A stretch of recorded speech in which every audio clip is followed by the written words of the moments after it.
Art for Change podcast, where creativity and empowerment unite.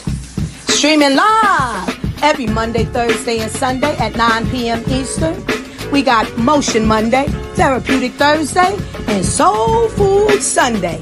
If you like what you see, book your seat. We turn up the heat with your Art for Change.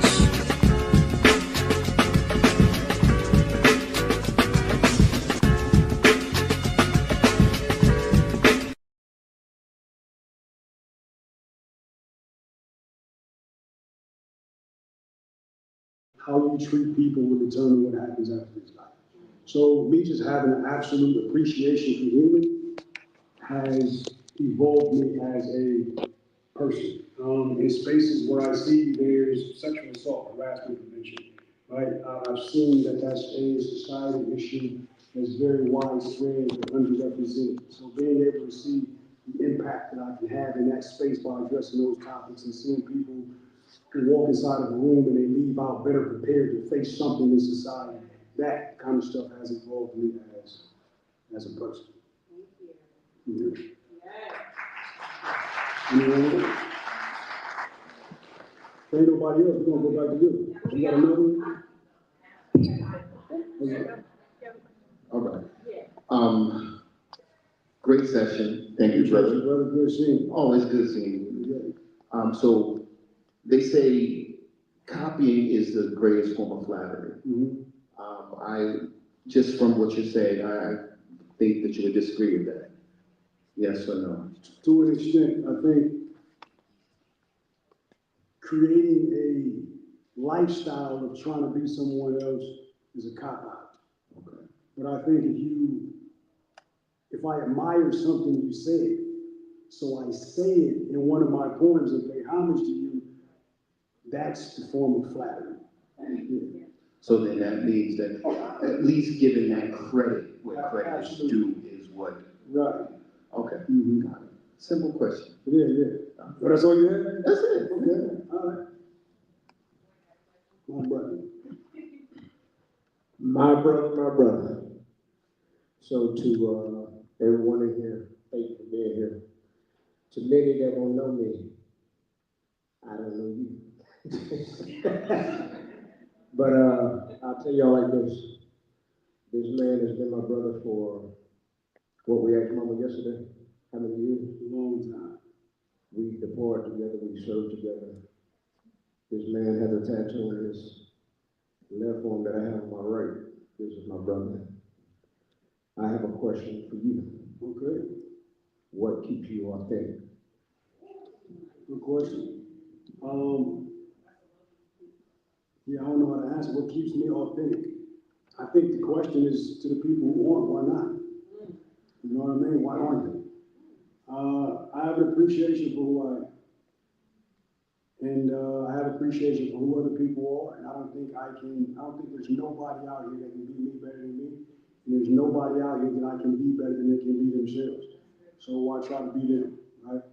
So I think authenticity just allows me to, it's freedom.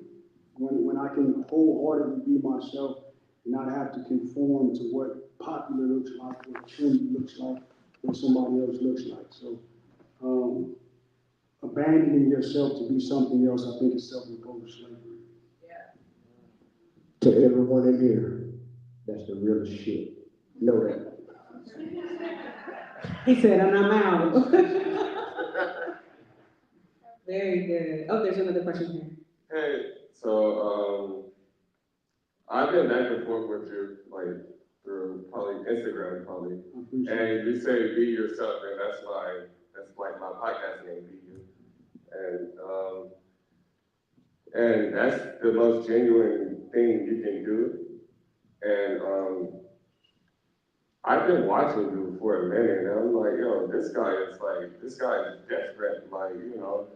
And like you say, how do I say this? You say that like you pay attention to everybody else, but you make it your own way, pretty much. Is that hard to not like? Is it hard? Not now, but it was. There was a period of time I was very impressionable. There was a period of time where I didn't even read books. I wouldn't allow myself to. Because anything that sounds good, I would inherit it as part of my life.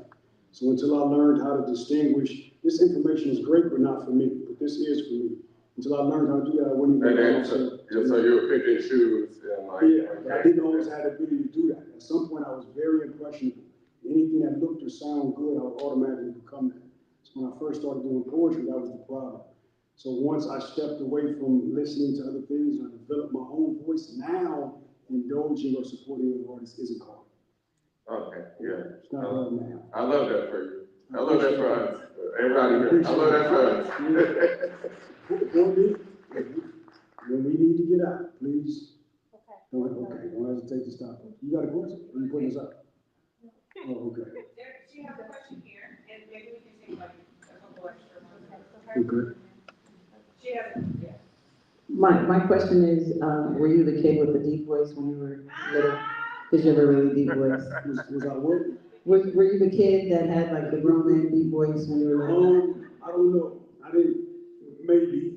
My daughter's mother, we met when I was 16. When I would call her in my house, she would make me put my mama on the phone so my mama could tell her I wasn't a man. So maybe. But that was part B. When I first walked in, I saw that love equals a broken heart. So for your daughter, if you have one, I have one, so that's what made me think of it when you said it, is that the advice that you would give her? Is that always knowing that if you really truly want to learn what love is, you will have to inevitably have a broken heart? I would tell her that love is, that there's painful parts of that process, and to have reasonable expectations. And don't go into a loving situation expecting everything to be white doves. There's going to be some hardship, there's going to be some things that she didn't associate with love when she developed her definition of it. And just to know how to be able to differentiate what portion of those things to run from versus what portion of it is just part of the process. You know what I mean? So that's the advice that I would give my daughter if I had to talk to her about. Yeah. So what that diagram means is those things, they coexist. You're probably not going to find one without the other. You know what I mean? It's like drums and drumsticks. You know what I mean? They can't function individually. So it's just about knowing, like they said, it's healthy fat and unhealthy fat. Like Ben and Jerry's has unhealthy fat, but the fat you get in peanuts might not be as, there's unhealthy hurt, and then there's just a hurt that's part of the process. Being able to distinguish the two. Anyone else? Yes, ma'am. I live here. So you mean doing something? Yeah, I'm not opposed to it. My intent is to, I'm always gone. I'm never really home, and when I'm home, I rarely leave the house. But I'm trying to be more intentional. I have no clue why I put a B. I'm trying to be more intentional about supporting the poetry events that are in Las Vegas. So I've asked her for a list. She gave me a whole list of the ones that are here in Vegas and trying to be more intentional. So even if you don't see me presenting, you'll see me present at something just to support what else is going on. Yeah. We have this one here. Me? Yeah. And we'll have time for one more. Awesome, okay. Thank you for all that you do. I'm grateful to be here. My question is, coming as a poet and a performer, as a spoken word artist, I'm just curious about your process as far as memorization goes. Is your set memorized? Is it freestyled, or is it a bit of a mix between like certain parts that you're gonna hit and then other things that you're kind of freestyling and embedding into the performance? Definitely not freestyle. Only time anything is anything remotely close to a freestyle is if I forgot the word to a poem that I make up some sort and keep going with it. Everything was, especially for something like this, everything was written prior to. As far as memorization, it's nothing fancy. It's one line at a time, and then say the second line, and then say both of them together, and then say the third line and say all three together until I no longer need to look at whatever is written. And then after that, I'll start introducing distractions. Now I'll say the poem while I'm vacuuming, or I'll say it while I'm listening to the song and still try to listen to the song. And that's me preparing for phones ringing. You know what I mean? That's me being able to internalize and preparing for somebody shaking ice at the bar while I'm on the stage. So it's memorizing the words till I don't need the paper, and then internalizing it to the point where I can start at any point of the poem and do it with interruptions. And that's pretty much what it is. But it's nothing fancy. Thank you for that. No problem at all. We have one right here. Yes, ma'am. Hi, I loved your set. Thank you. If you could be any color, what color would you be and why? Black. Because I am. Is that what you mean? Yeah, I would, yeah, black. For me, there's such a, and I don't want to make it, yeah, it is. There's some inherent hardships that came with being black, and I don't think I would be as learned, seasoned, prepared for certain things if I didn't have it. So, yeah, I'd be blacker.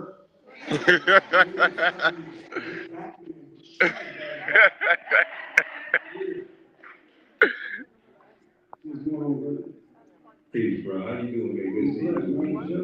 I'm amazing, man. Beautiful set, man. Thanks for really touching on the love subject, man. You really got a lot of couples in here and a lot of people get better understanding. But I wanted to know, like, you really done with battle rap? I'm tired. Good gas up, yeah. Right here. Right there. Listen, she asked me was I really done with battle rap. He not. So this is the person who has the battle rap lead. That's his lead. So yeah, I'm tired.